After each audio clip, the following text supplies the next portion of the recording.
Kia ora, everybody. We're about to get started. Welcome. I'm just going to give it another minute because we know people do often join at the last minute. So consider this just the kind of the admin buffer while we get going. So thank you for joining us. And I'll do the admin reminders. We can do them again in a minute, but a reminder that we really welcome questions for this forestry webinar. And you can put your questions into the chat, please. So no one needs to turn their mic on or the camera on unless they are presenting or about to present. Thank you very much for joining us. As I said, not officially started.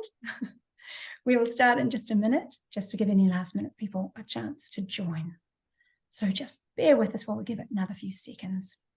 And you are going to be hearing from Dr. Elizabeth Heeg, who is CEO of the Forest Owners Association, and of course Sam Keenan, the Deputy Director General of Aotearoa Rākau, the New Zealand Forest Service. So we will be with them in a minute.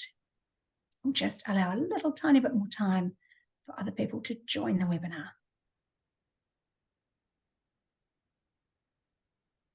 And I hope wherever you're sitting, you are not experiencing too much wind and rain today, because it wasn't the greatest weekend.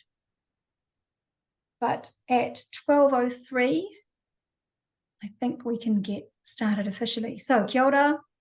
Welcome to the Aotearoa Circle's Forestry webinar on Monday the 25th of September. It's lovely to have you with us. A reminder again about admin. We really welcome questions throughout the webinar, but we would ask you please to put those into the chat. You can put them in as you think of them, and we will get to them later on with our two guests. And our guests, as I mentioned earlier, are Dr. Elizabeth Heeg from the Forest Owners Association of New Zealand and Sam Keenan, very lucky to have him with us, the Deputy Director General of Aotearoa Rākau, the New Zealand Forest Service. So I'll get to them in a minute, and the format we're using today is Sam will be able to address us first, and then Elizabeth will present to us, and then we're going to open things up a little bit, and I'll be talking to them in a panel type format and able to put some of your questions into that conversation. So please feel free to put your questions into the chat throughout the webinar. As always, at an Aotearoa Circle webinar, we will start with a karakia. Apologies for my poor attempts at this, but I will give it my best shot. So let's begin. Kia inoe tātou. Tūkua te wairua, mana e whakahau manu. E whakaora te ririhua o Aotearoa, mō nā uri whakaheke. He arataki I a mātō mahi, mi tā mātō whaenga mātua kia honu ai, te ira tangata ki te taiao. Toia mai rā, te kaha mi te nā ponu kia hau tu tahe ai tātou, ki nā āwha arahi kia ora ake te ao tukupu. Kia poepoea mo ake tonu atu, kia tina, haumie, huie, taikie. So thank you and welcome everybody, and a reminder of why we're here. We are here to talk about forestry, and we began at the Aotearoa Circle and work that was done in 2019 and 2020 on this report you can see in front of you on the screen, Native Forests Resetting the Balance. And this report talked about the factors that we face in New Zealand that are perhaps challenging for forestry and for meeting our biodiversity goals through forestry. So do we have the right policy settings and the right funding mechanisms in place to get the right balance? And that's the theme of the conversation we're going to have in this webinar today. Do we have the right tree in the right place? And we felt it was time for a follow-up, inspired by some of the conversations we've been having with MPI about those questions that were raised in this report. Where are we at now? Do we have the right balances? Do we have the right trees in the right place? And if not, what can we do to tweak that? Do we have the right incentives in place? And if not, what can we do to tweak that? So I'd like to bring in now Sam Keenan, the Deputy Director General of the New Zealand Forest Service at MPI, to start us off with his presentation. Sam, thank you so much for making the time for this. We totally understand how very busy you are. MPI in particular, very, very busy at the moment. So we really appreciate it. We will ask you questions later. And again, a reminder to people that questions are extremely welcome in the chat at any time, and we will deal with those later on. But Sam, thank you again, and over to you. Kia ora, Fiona. Hopefully you can hear me okay? All good. Hey, and thank you so much for having me on here. And kia ora tātou. I see there's a few people on the call, and so really looking forward to the conversation. I'm here to hopefully talk about three aspects of this korero. But firstly, a quick introduction, a little bit about me. I'm a trained forester. So I went through the School of Forestry at the University of Canterbury. I've worked in both private and public enterprise, particularly around operational forestry, both here in New Zealand and overseas in Australia. I've been with MPI now for about 14 years. So whilst I've only been in this role for 2 or 3 months, I've been with Rākau since its inception back in 2017. And my previous role there, I was the General Manager of Crown Forestry, which is responsible for the management of the Crown's commercial forest estate. So today I'll hopefully touch on 3 things. The first being the ways in which forests can help Aotearoa New Zealand meet its broader goals, including in the environment and transitioning towards a bioeconomy. I'll look at opportunities and areas of focus for transforming our forestry and wood processing sector. And I'll also touch on quickly how Te Ura Rākau, the New Zealand Forest Service, contributes to this, including an overview of the work that we have underway. If we go to the next slide there. Am I in control? Thank you. Look, I mean, a lot of these high-level facts and figures, the group will understand, but at a very high level, we have about 8 million hectares here, native forest in New Zealand. We have about just under 2 million hectares of exotic plantation forests. Within that plantation estate, about 90% of that estate is planted in radiata pine. The remaining being in Douglas fir, eucalyptus, and other softwood and hardwood species. Māori have a significant and growing interest in our sector, with over $4.3 billion worth of forestry assets, particularly as a forest landowner as well, but also a growing enterprise in forest ownership, and of course, further aspirations in terms of forest management capability and forest ownership as an asset. The forestry and wood processing sector is our 4th largest export sector. So we contribute about $6.5 billion in export revenues, and we also employ between 35 and 40,000 people. So I understand, Elizabeth, you're going to talk a little bit about the history of forestry in New Zealand, so I won't touch on that. But I guess a key point is forests play multiple roles in Aotearoa New Zealand. So it provides economic, it provides social, and it provides environmental value for New Zealanders. And of course, exotic and native forests provide these values in different ways. And that was reaffirmed through the Climate Change Commission's demonstration pathway, which clearly articulates that they see a pathway for both native and exotic forests playing that strategic role in meeting New Zealand's climate targets. If we go to the next slide, please.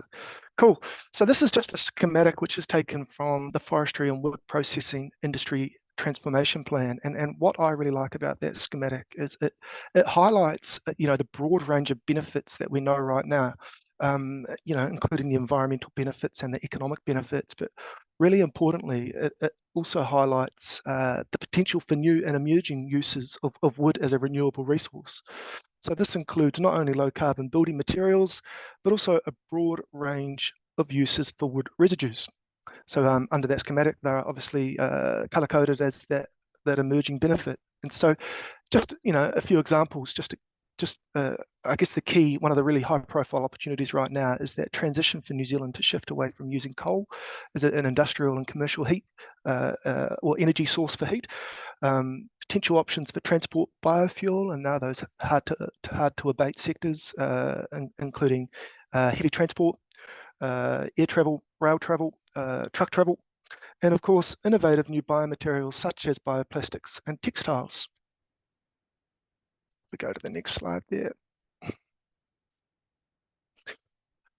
So this is quite a busy slide, but I guess what it highlights is there's a range of programs that Te Rākau is working on to support New Zealand's transition, and there's also a timescale in here. So if I think about Te Rākau's inception back in early 2018, following the coalition government in 2017, the key product there was the delivery of the 1 billion tree program, and so that highlighted there was an opportunity over 10 years to plant 1 billion trees, and yes, a portion of that included the industry replant.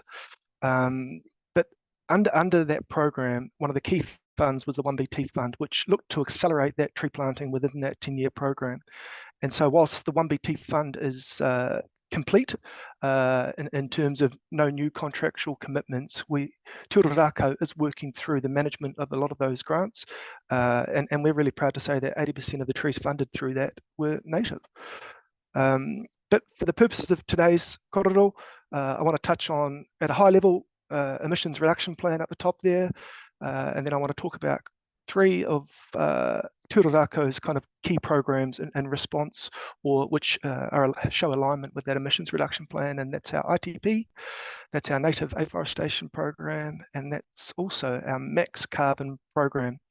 And for those that obviously are familiar with the Native Forests Resetting the Balance report, back, I believe, was that drafted in 2020?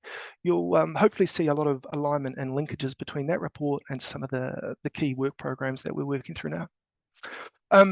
Just quickly to round out the schematic, you'll obviously see there to the right-hand side and down the bottom, Te Rākau is a largely operational business unit, so we have a key role in supporting the government and the Minister of Forestry and delivery of forestry programs, making sure that the policy settings and regulatory settings are set to ensure best practice and also compliance within the regulatory system.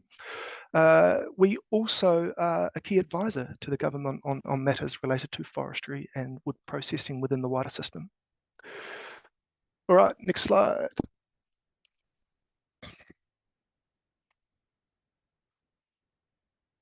So launched in 2022, the first emissions reduction plan highlights what actions are required for the country to take to meet the challenges of climate change and New Zealand's efforts to reach a net zero economy by 2050. So within the ERP, the objectives for forestry include supporting a sustainable and thriving low emissions economy, providing long-term carbon sinks, supporting biodiversity and bioeconomy development, and really critically, actions to improve the contribution that forestry makes to reducing emissions. So I won't read out, but yeah, those 4 bullet points are obviously the key actions. And as I say, you'll see there a lot of relevance and alignment going back to the 2020 report from Aotearoa Circle there.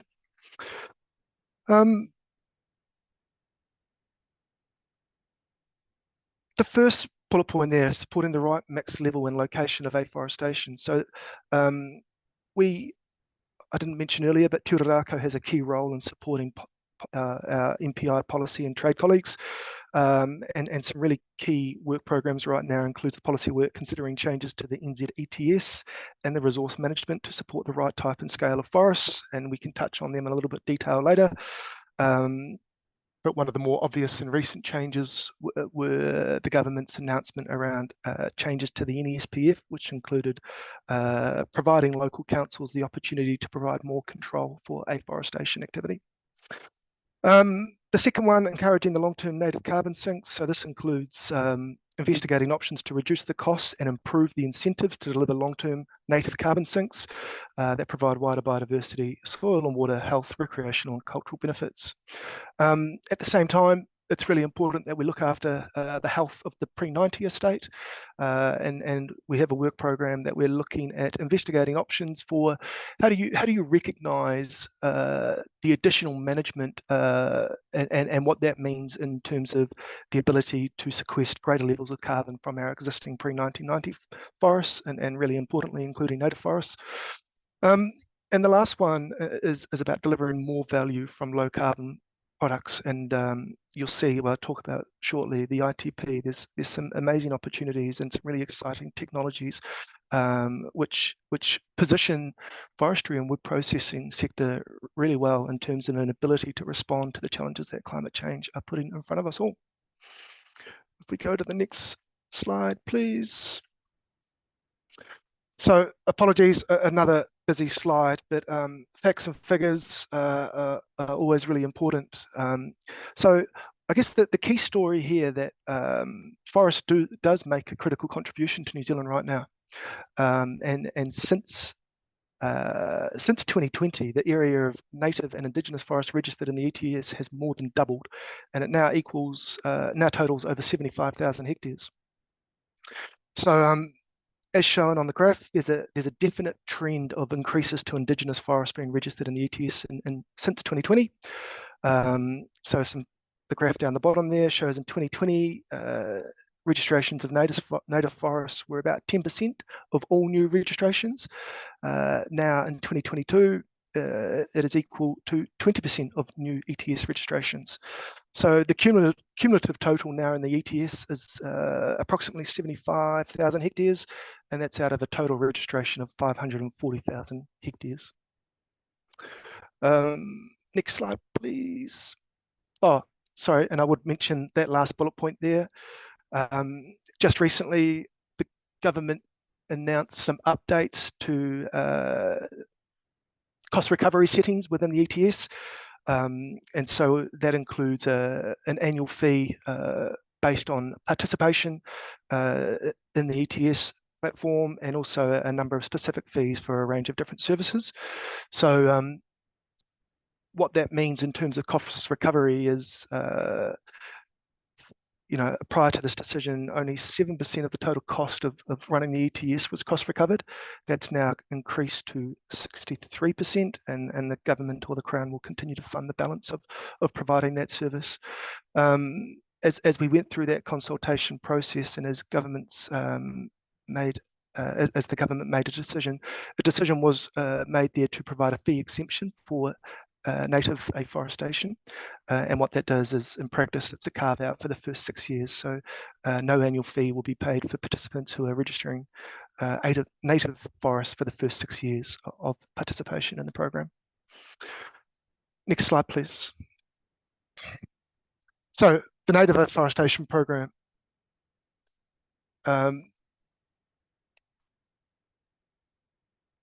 So the Aotearoa Circle report in 2020 highlighted the need for a native seedling industry to significantly scale up, and suggested that industry growth would require an integrated strategy and targeted government support. And so what we have here, and this was announced under Budget 22, which is our Climate Emergency Research Fund, we've got a pretty extensive native afforestation program that Te Rākau is working through. One of the key actions in terms of as we look to develop the strategic case for change here, was we engage heavily with the nursery market, the supply market, and the providers of that market. And what it really confirmed is three things: that production of natives is increasing, so nearly 50% of nurseries responding are producing more native tree seedlings than they did in the previous financial year. Equally, that there is capacity to increase. So on average, nurseries are utilising about 58% of their productive land, and currently producing at about 63% capacity. Additionally, nurseries told us that they do have the abilities and capabilities to switch production from exotics to natives. The key thing, though, is nursery sector is primed for growth. So over half of all businesses responding confirm that they want to grow their business. It's not all positive, though, and so the 2022 nursery survey also confirmed that there are several barriers to growth, particularly the need for capital, the need for skilled workforce, and what equally, really importantly, what they do need is more certainty in their future demand. So Te Rākau's native afforestation program, what we plan to do is work with nurseries to address these identified barriers through 4 key aspects. One is a targeted research program where we're looking to improve the quality and reduce the costs related to native tree seed collection and storage, as well as propagation methods, and survival rates. So I guess if I break that down, there's kind of three key aspects where we're looking to drive improvements. That's pre-nursery, so seed collection, storage, and preparation. That's within the nursery. That's propagation, growing, and then that's beyond the nursery gate into the forest, and that's the quality of establishment and improving the success of establishment. So complementing that targeted research program, though, we equally know that there needs to be a demand side to the equation. And so within the program, we are working really closely with our policy and trade colleagues to develop a national long-term strategy and an action plan, which naturally is going to be driven by portfolios that are outside MPI as well. So there's a key partnership and alignment role here with the likes of MFE and DOC, but together we're looking to put a package, I guess, or a more comprehensive approach to the incentives that drive native afforestation rates. Number three, we're looking to support the nursery sector to overcome identified barriers to sustainable expansion. And, you know, as I mentioned earlier, one of the barriers there being workforce capability. So we're looking at things like education, training, and capacity. And the last element, we're working closely with Māori. You know, so Māori are a large landowner, particularly with the type of land that might lend itself to native afforestation. And a lot of Māori, and I don't, you know, I obviously can't speak for all Māori. Every iwi is different. Every landowner is different. But a lot of the benefits around native afforestation are well aligned with how Mana Whenua want to use land, and particularly their and the benefits that are derived from native forests. So, yeah, just to round that out, the fourth element of the program is the development of an integrated Māori engagement approach. This program started prior to the events that we saw earlier this year up on the East Coast, Cyclone Gabrielle and hail. But really importantly, there's a really close alignment and an opportunity on the East Coast to accelerate some of the thinking in this program. So we know that the establishment of tree cover as a protective forest is going to be a feature of sustainable land use up on the East Coast. And so we think there's a really good opportunity within the native afforestation program to accelerate the application of some of these projects within the program on the East Coast. Next slide, please. Just quickly, our Max Forest Carbon program is another SURF-funded program. The key aim here is to better measure, recognise and incentivise carbon storage in our existing exotic and native forests. So there's three focus areas here. So the focused area one is collect carbon storage data in a wide range of native and exotic forest in different regions and climates. Focused area two is to test different ways we could measure carbon storage in forests with remote sensing technology. So we absolutely understand LiDAR and other the application of other technologies are a really important tool in the forest management, both in the exotic estate, and can equally be applied as a valuable management tool within the native forest estate. So we are looking at ways how that can support the development of new carbon tables, but equally how those tools can be used to make participation within the New Zealand ETS more efficient. And then the third focus area, as I mentioned earlier, is around collecting data to see if there is a detectable and attributable link between forest management activities, such as browser control and carbon storage in pre-1990 forest estate. If we go to the next slide, please. All right, transforming New Zealand's forestry and wood processing sectors. So this is our forestry and wood processing ITP. This was launched in November last year. I believe at Field Days by the then Minister Stuart Nash. And what it does is it brings together, it really nicely articulates some of the challenges that the wider system is facing. It identifies some of the opportunities that sit within those challenges, and articulates a vision. And equally, it goes beyond that vision to identify 4 key focus areas and a number of actions and recommendations to turn the dial towards achieving some of the outcomes that are articulated in that plan. So I believe there's about 50 recommendations. It's highlighted as a four-year program, and our minister, I really like the way he articulates it around when he speaks to the industry, both wood processors and growers. You know, he articulates it as this is your opportunity to transform and government's opportunity to support that transformation. So the vision for that transformation is that New Zealand is acknowledged as a global leader in the use of forests. Local communities are empowered through meaningful employment, and the sector and our forests are resilient and diverse, and wood underpins our low emissions future. So there's a bit of a mouthful there, but as I said, it's a really good opportunity of government working with industry. So the plan was developed in partnership with an appointed advisory group. Yeah, what else can I say about that? It's a 4-year plan, as I highlighted. We're about a year into it. We've got a steering group that's set up and underway, and we're really starting to build momentum now. But change in this space takes time, and I think this is one of the biggest things that I hear when I talk to people is around the need for stability and certainty, particularly when you're looking at making really capital-intensive investments. And I'm referring here to obviously wood processing. So there's a real opportunity there to grow and modernise wood processing here in New Zealand. What's on the next slide here? And I'm mindful that we need to give Elizabeth some space to also talk.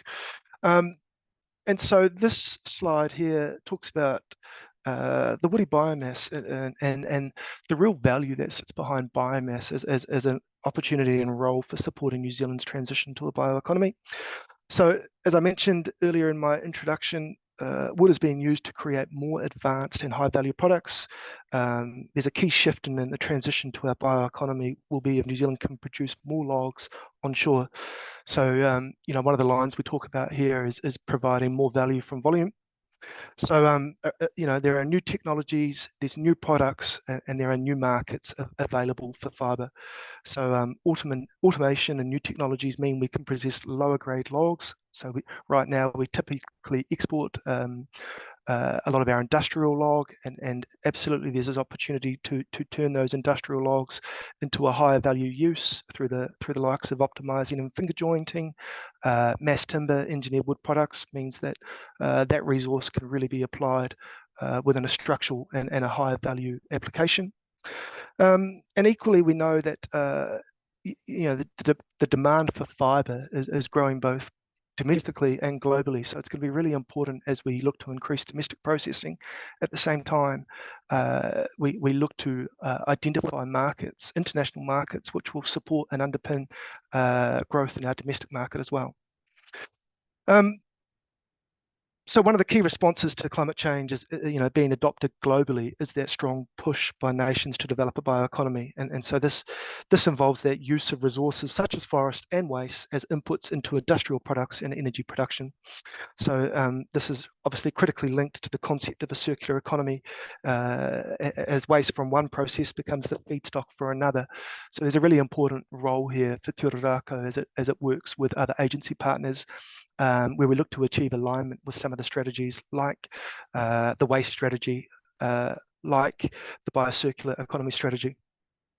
So the schematic there, I think, is a useful schematic, and what it highlights is, you know, the different parts of a tree. Not all parts of a tree are equal.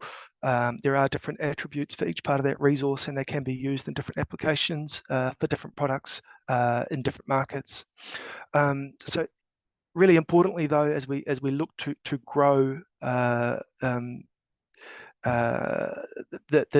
use of these products and the volume of processing here in New Zealand, it's really important that we make sure that there is alignment between the growing demand and supply. So we do have some challenges as we approach 2030 to 2040. We are seeing a decline in our available resource as as we harvest a lot of those early 90 forests that were established. So we are, we're coming off a bit of a level of peak harvest, and that harvest will reduce for a period of about 10 to 15 years. And so what that means is, for some resource types, depending on the anticipated demand, there could be a shortfall in the availability. So that's something that we need to be mindful of as well. But if we go to the next slide, I think this is my last slide. Yeah, look, I really encourage, for those that are interested, the ITP is a fantastic resource. It really kind of articulates the challenges and opportunities, and how industry, the system, supported by government, are looking to respond. And 3 examples were picked out here. The need to diversify our forest, and that goes back to some of the challenges inherent in having 90% of your production or plantation estate in one species. So with the likes of climate change, there are potential risks there that need to be fought through and responded to. Like any sector, particularly a primary production sector, science and innovation, there's a huge opportunity in terms of the way that R&D is applied and potentially commercialized. And it's, there's some really exciting developments, particularly as we look around biomanufacturing, biopharmaceuticals, liquid biofuels, some really important technologies that are really high value, and a really exciting opportunity for woody fibre and biomass. And the last thing there is about attracting investment to increase manufacturing. So these technologies, whilst they are here and around the globe, not all of them are here in New Zealand. It requires certainty, it requires scale. And yes, there's many overseas companies looking to invest, but there's equally many countries which are looking to be a home for that investment. So there's something in there around making sure that we position New Zealand as a location for as an attractive site for investment. And I think that's me.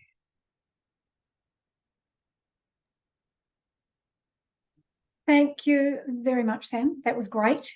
You're sticking around, obviously, because we're going to have questions from you and have a little bit of a panel discussion.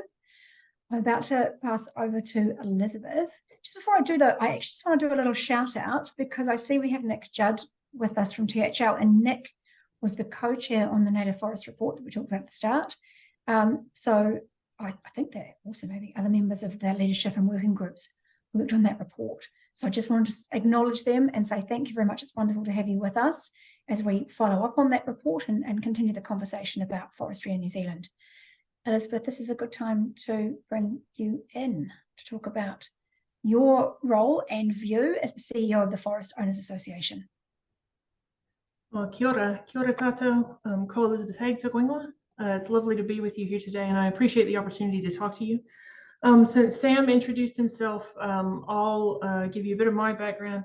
So I actually moved to New Zealand in 2008 to do my PhD in ecology at Victoria University, and then you've never been rid of me since then. I'm coming slightly ironically from not a forestry background, and I've been the CEO of Forest Owners Association for the last 4 weeks.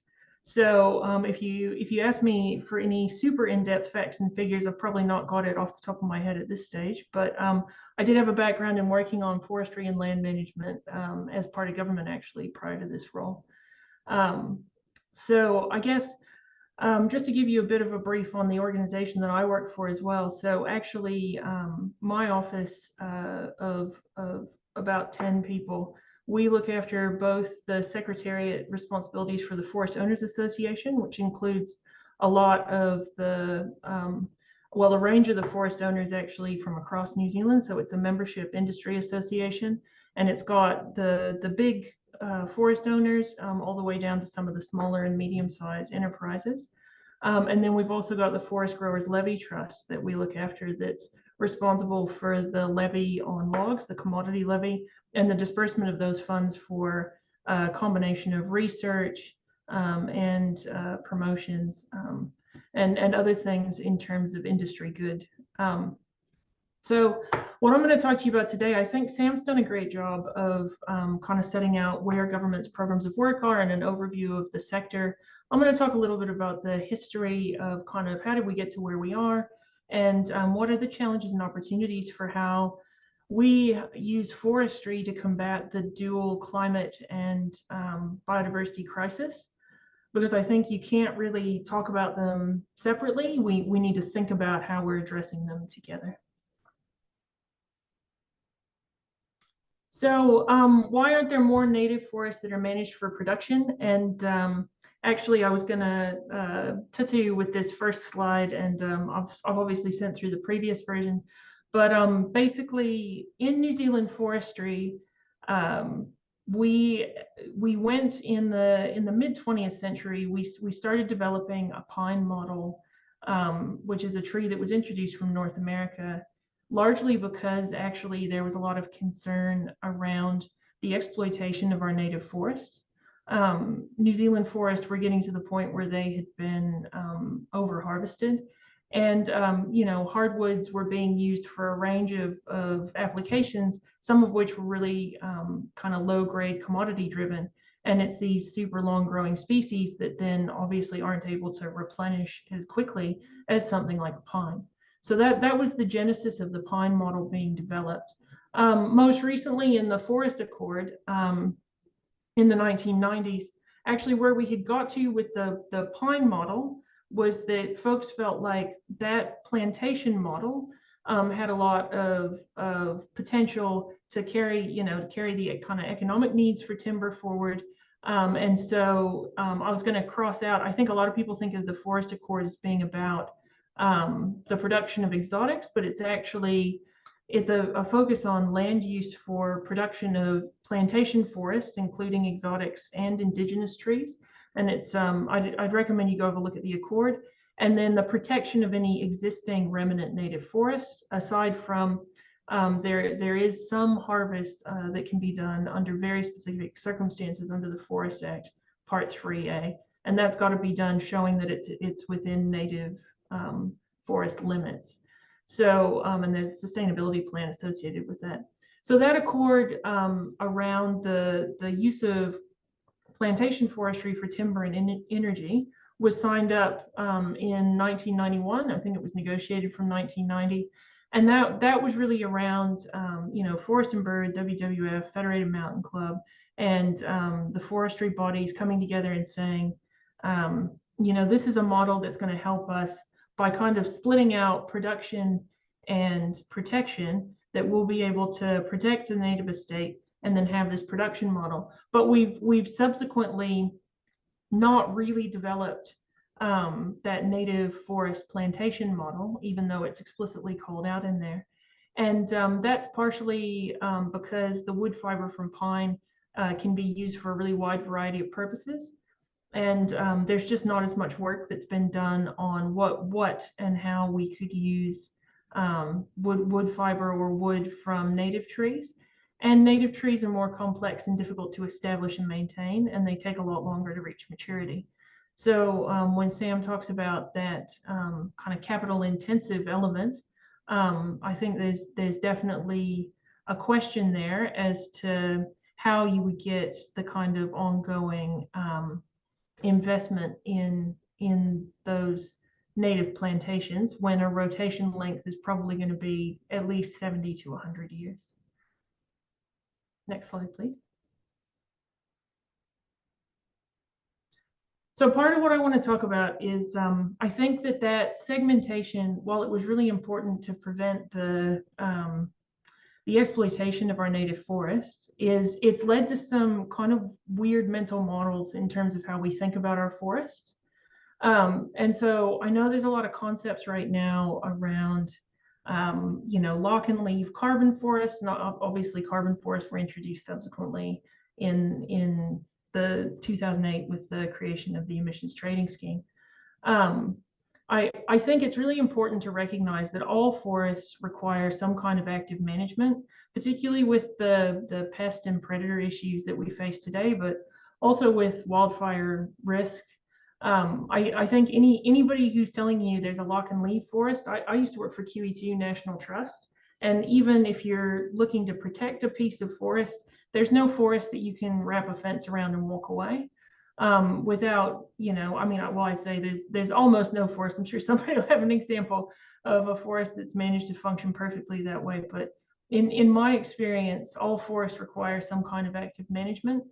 And some production forests are carbon forests, but not all. And actually, there's not all of the forests that we have now in the emissions trading scheme. So not all the Forest Owners Association forests are also carbon forests. I think it's actually only a quarter of what would be eligible ultimately.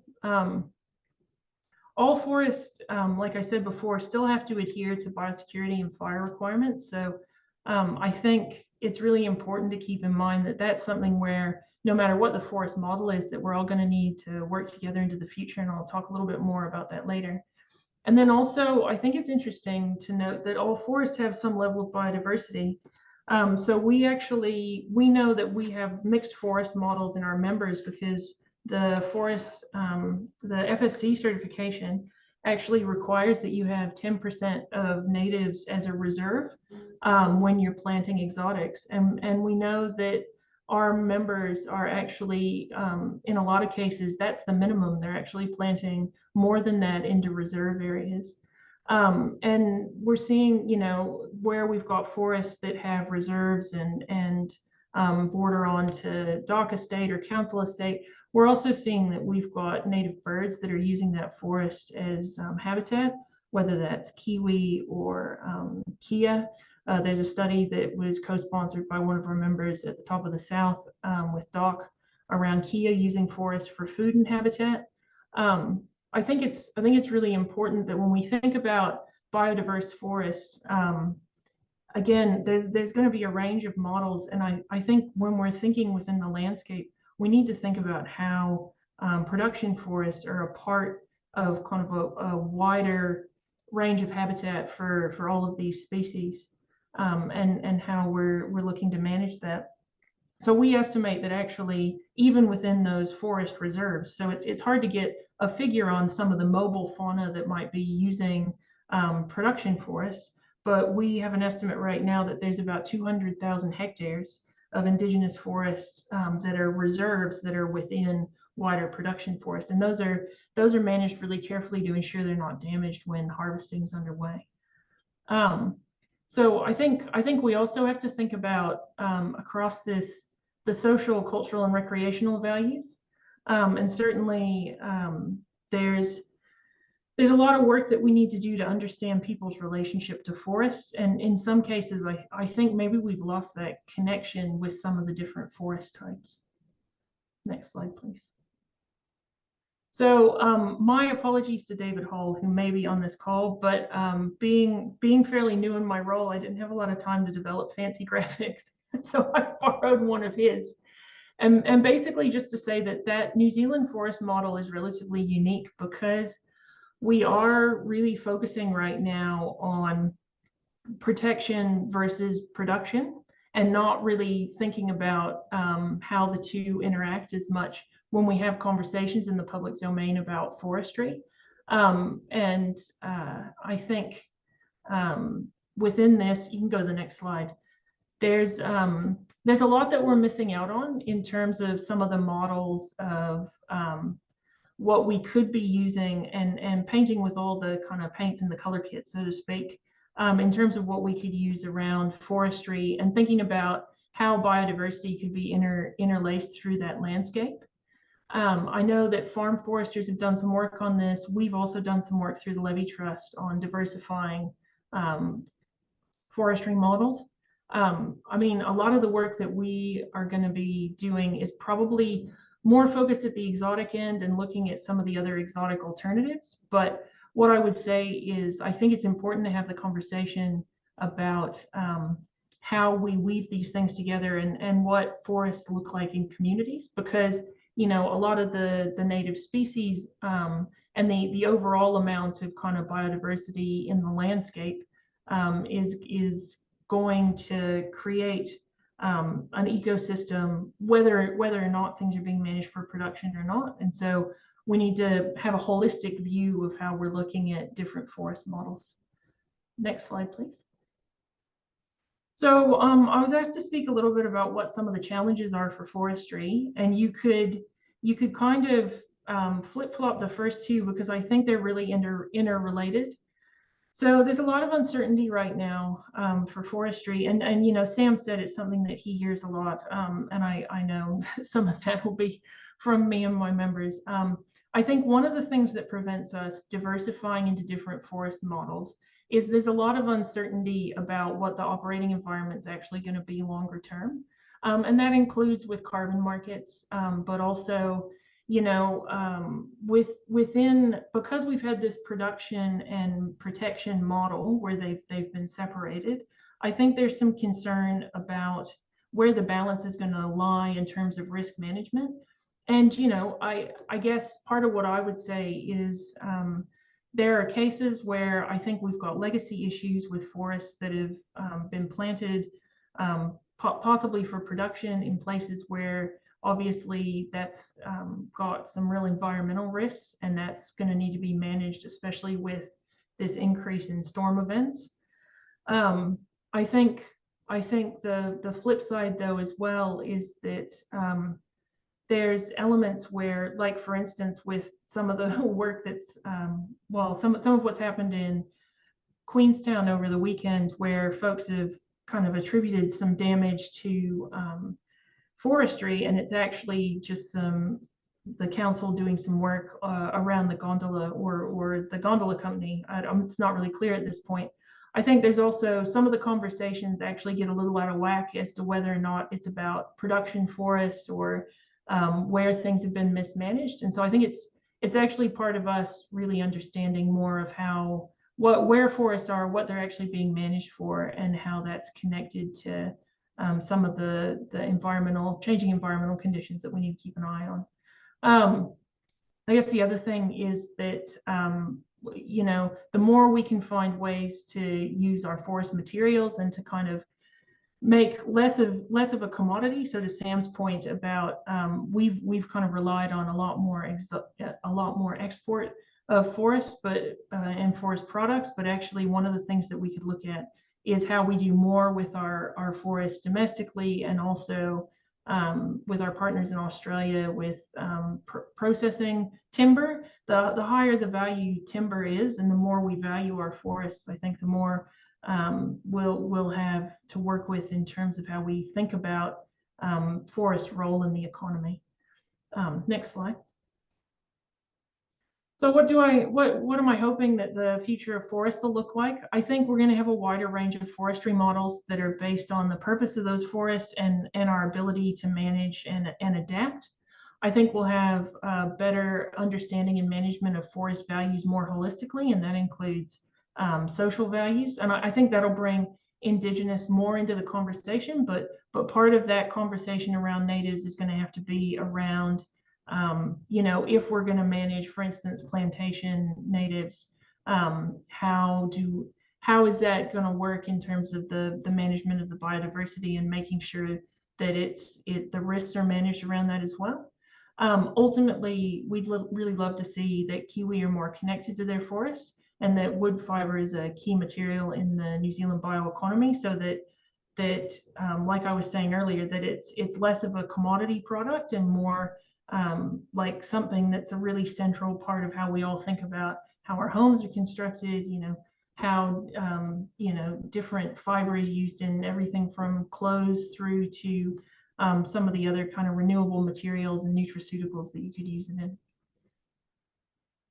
Next slide. And one more, because we already talked about the circular economy. So I'd just like to end on this example, which is one of the Timber Design Awards.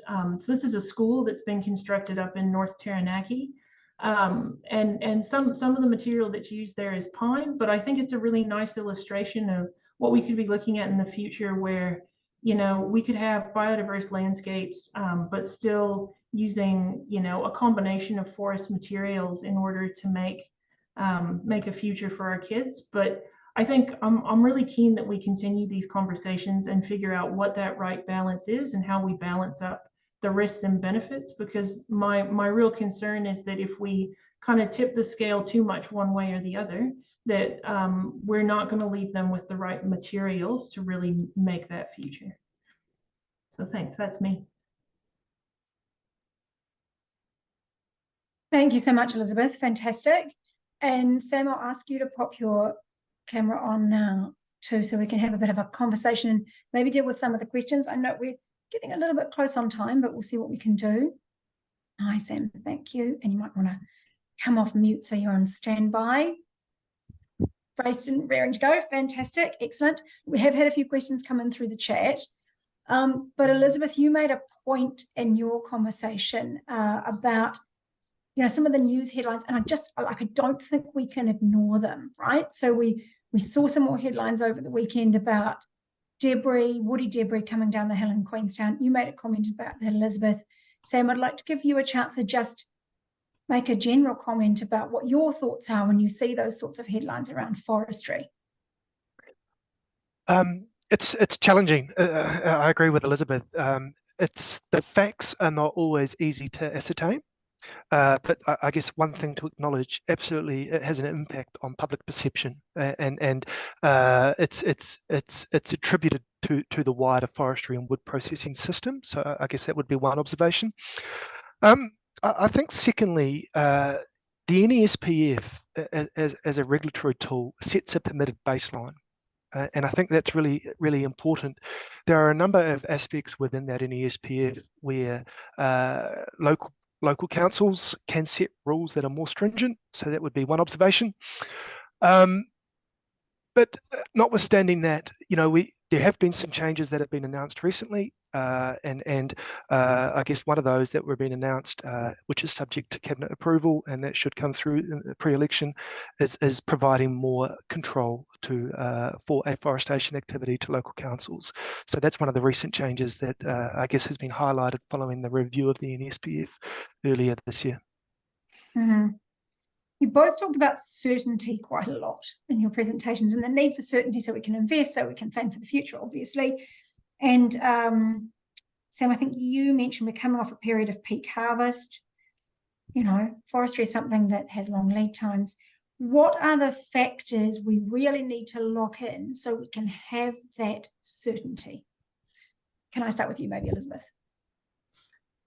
Yeah, well, I guess, Sam just mentioned about increased council control. I guess some of my members are a bit concerned, and in terms of experimenting with different forest types, I guess there's a concern about whether councils actually have the capability and capacity to regulate if we change the model. So I think there's concerns even with the current model about where, and don't get me wrong, there are local circumstances that absolutely, it makes sense to have local control over. But I think the concern for foresters is that the lack of consistency in how that's applied, and then how that can work, it actually makes it really hard for something where you're looking to make a long-term investment. So that's just baseline with any kind of forest. And then if you're going to change the model, and you're going to have to educate people about that model, and it makes for kind of a bigger sunk cost. So, I mean, look, we're really interested in working with central government on how that can work, and working with councils to try and make sure that we get the mix right, because nobody wants to see that there's not those really important lines in the sand around environmental performance. But I think the flip side is especially if we're going to start changing the models, is making sure that the way it's enforced is actually fair and equitable. And I have to say that it feels like that in some of the conversations we're having right now, that maybe some folks are heading in some slightly unrealistic directions around that. So I think in terms of when I'm talking to my broader membership about making changes to do things differently, in terms of, like, they're all up for the climate adaptation conversation, and they're all up for talking about different species. But I think it makes it feel like a riskier conversation, particularly around natives, when you then say, well, what if we introduce another factor around species that we know are even more precious to people and are even harder to establish. So I think the uncertainty doesn't help, but we've got science and data that we can use to help combat that uncertainty. And then there's an element where we're just going to have to work with communities on where people are actually coming from and what the realities are around how the different models could work. I'm really conscious of time, but yes, Sam. I was just going to say, from my perspective, Fiona, I absolutely agree with Elizabeth around the effectiveness of the NESPF as a tool, or just like any national environmental standard, really comes back to, at some degree, the capacity and capability of local council. And that was absolutely one of the learnings when the NESPF was reviewed around the role that Te Rākau can do, and specific to the NESPF in supporting the growth of capacity and capability. Just a quick one from the comments, and I'm sorry we don't have time to do more. You are welcome to message us at the Aotearoa Circle with questions, with further comments, and we can email Sam and Elizabeth and get them to send something back to you. But I'll just pick out Kirsten. Her question is, any comments on potentially incompatible goals for the bioeconomy versus emission reduction targets, as we've seen in the EU around the move away from burning wood for energy production, in brackets wood fuel? Just a quick comment on that, maybe starting with you, Sam. Absolutely, it needs to be a consideration, and so the energy strategy that's being worked on will pick up some of those, medium to longer term issues. Right now, though, in certain parts of New Zealand, when you look at large industrial users of energy, they're making fuel switching decisions. There are some really important factors that need to be weighed up, like security of supply, like cost, and right now, woody biomass is providing a really good option as some of those industrial users look to make that switching decision. And so we believe it is a really exciting opportunity and another use for biomass and fibre. 20 seconds, Elizabeth, just a quick comment on that from you, maybe. Yeah, I think all of these things need to be stepped through. I mean, to my point, whatever we plant today is actually likely to be the next generation of folks that are harvesting it. And particularly when you think about I would hope the bioeconomy is in full swing by the time my niece and nephew are, hitting their stride and entering the workforce and stuff. And so part of that is making those careful choices, though, so that we don't repeat mistakes that we've seen around the world. I think we can learn a lot from the fact that we're actually pretty much in the middle of the pack in entering this conversation around the circular bioeconomy. And we've got a lot of potential here because we're a smaller economy to make sure, and because we have had that segmented forestry model, to make sure we set it up properly so there aren't those perverse outcomes. Thank you. We'd better wrap because we're coming up very hard on 1 o'clock very quickly. Can I thank you both so much? Clearly, we've had such a great conversation. There's time for more, so perhaps we need to run another one of these sooner rather than later. So thank you very much, Sam Keenan, the Deputy Director General at MPI of the New Zealand Forest Service, and Dr. Elizabeth Heeg, the newish CEO of the Forest Owners Association. Thank you very much to both of you. We'll just wrap up with a closing karakia. And thank you very much to everyone else for being part of this. Kia ino e tātou.